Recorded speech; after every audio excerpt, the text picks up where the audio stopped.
Chevy Avalanche certainly represents some fresh thinking in the way we look at pickup trucks and SUVs.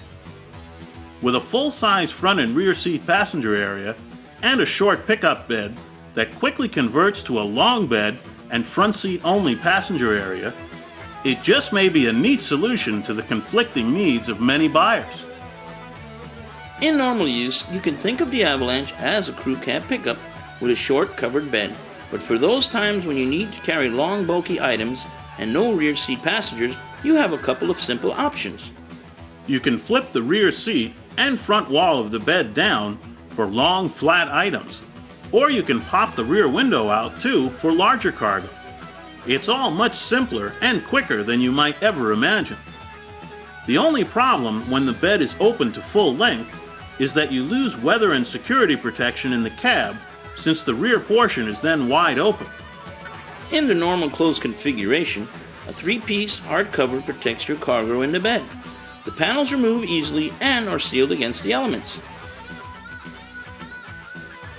There are also handy compartments built into the sides of the bed for smaller items like tools. The Avalanche uses what is basically the Chevy Suburban platform, and so has rear coil springs on the 1500 series and a bed that is one unit with the front portion of the body. Those two facts help make the Avalanche a very solid, good handling, and good riding vehicle. It's much better behaved than a typical full-size pickup and rough going, and much more fun to toss around than a typical full-size SUV. We think it's a very successful blend of two different worlds. The Avalanche is offered in 1500 series and 2500 series with two different V8 engines and choices of 2 or 4-wheel drive.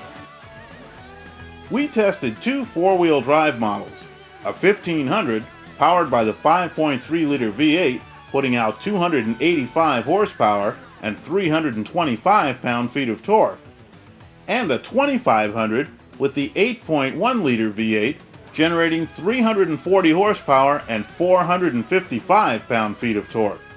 The transmission is a 4-speed automatic in both. As usual, we found good, solid performance from the 5.3 and managed about 14 miles per gallon during our use. The 8.1 offered substantially stronger pull and returned just under 11 miles per gallon in the heavier 2500. As we mentioned, the ride and handling of the Avalanche were very much to our liking, whether we were on pavement or off.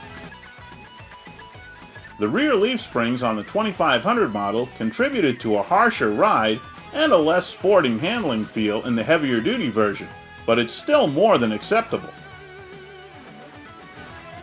The interior of the Avalanche is certainly recognizable as basically that of other full-size GM trucks, but it does have some unique decor to set it apart from its more conventional relatives.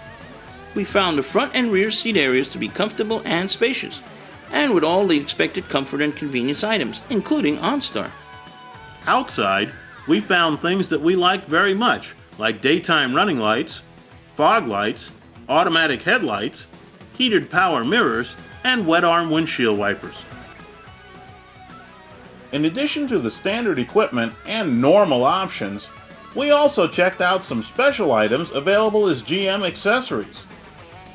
Things for a variety of activities like a 12-volt cooler, a tent for the bed, a bed extender, an emergency spotlight, and a bike rack that mounts in the trailer hitch receiver. You can also personalize your Avalanche with side steps, side window vents, and a front bug deflector.